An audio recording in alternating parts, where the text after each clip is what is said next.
नमस्कार दोस्तों, यह कहानी सिर्फ एक गांव या शहर की नहीं है। यह कहानी हमारे अपने देश की है, जहां एक अदृश्य वायरस ने हमारी शिक्षा व्यवस्था को जकड़ लिया था। यह वो वायरस था जिसने मधुशाला को खुला रखा, लेकिन पाठशाला के दरवाजों पर ताले जड़ दिए। और सबसे दुखद बात यह है कि यह सब हमारी आंखों के सामने हुआ और हम खामोश रहे। कल्पना कीजिए, एक ऐसा दौर आया जब हमारे बच्चों का भविष्य सड़कों पर आ गया। लाखों स्कूल जो कभी ज्ञान के मंदिर थे, अब सिर्फ इमारतों का ढांचा बनकर रह गए। सरकारों ने इसे सुधार का नाम दिया, मर्जिंग का बहाना बनाया। कहा गया कि इससे शिक्षा का स्तर सुधरेगा, लेकिन सच यह था कि इससे लाखों बच्चों का भविष्य अंधेरे में धकेल दिया गया। इस कहानी का एक और दर्दनाक पहलू था। हमारे शिक्षक जो ज्ञान बांटने के लिए पैदा हुए थे, उन्हें कलम छोड़कर कागजों के ढेर में उलझा दिया गया। जनगणना, चुनावी ड्यूटी, सरकारी योजनाओं का प्रचार, सब कुछ कराया गया, बस पढ़ाने को छोड़कर। उनके ज्ञान, उनकी लगन, सब पर धूल चढ़ गई। उनसे उनका मूल कर्तव्य छीन लिया गया। आप सोच रहे होंगे, ऐसा कैसे हो सकता है? क्या किसी देश की जनता इतनी खामोश रह सकती है? दुखद है, लेकिन हाँ, एक अजीब सी उदासीनता ने हमें घेर लिया था। शायद हमें लगा कि यह सरकार की नीतियां हैं, हम क्या कर सकते हैं। शायद हमें लगा कि आवाज उठाने से क्या होगा। यह खामोशी ही हमारी सबसे बड़ी कमजोरी बन गई। लेकिन हर खामोशी की एक हद होती है। जब पानी सिर से ऊपर चला जाता है तो एक चिंगारी पूरे जंगल को जला सकती है। यह चिंगारी सुलगी एक माँ के दिल में। जब राधा ने अपनी बच्ची ज्योति को स्कूल के बंद गेट के सामने रोते देखा, तो उसने ठान लिया, अब और नहीं। कब तक चुप रहेंगे हम लोग? हमारे बच्चे अनपढ़ रह जाएंगे। क्या हम उन्हें ऐसे ही बर्बाद होने दें? क्या हम मधुशाला को पाठशाला पर हावी होने देंगे?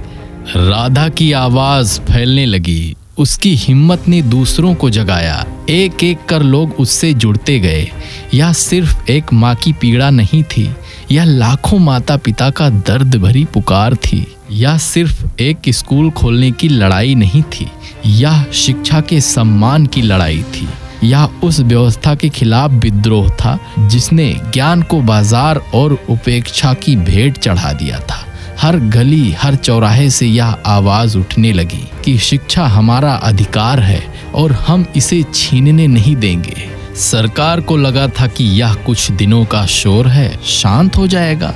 लेकिन इस बार जनता सोई नहीं थी, एकजुट थे। शिक्षक और छात्रों के लिए लड़ रहे थे। मीडिया ने भी इस मुद्दे को उठाया।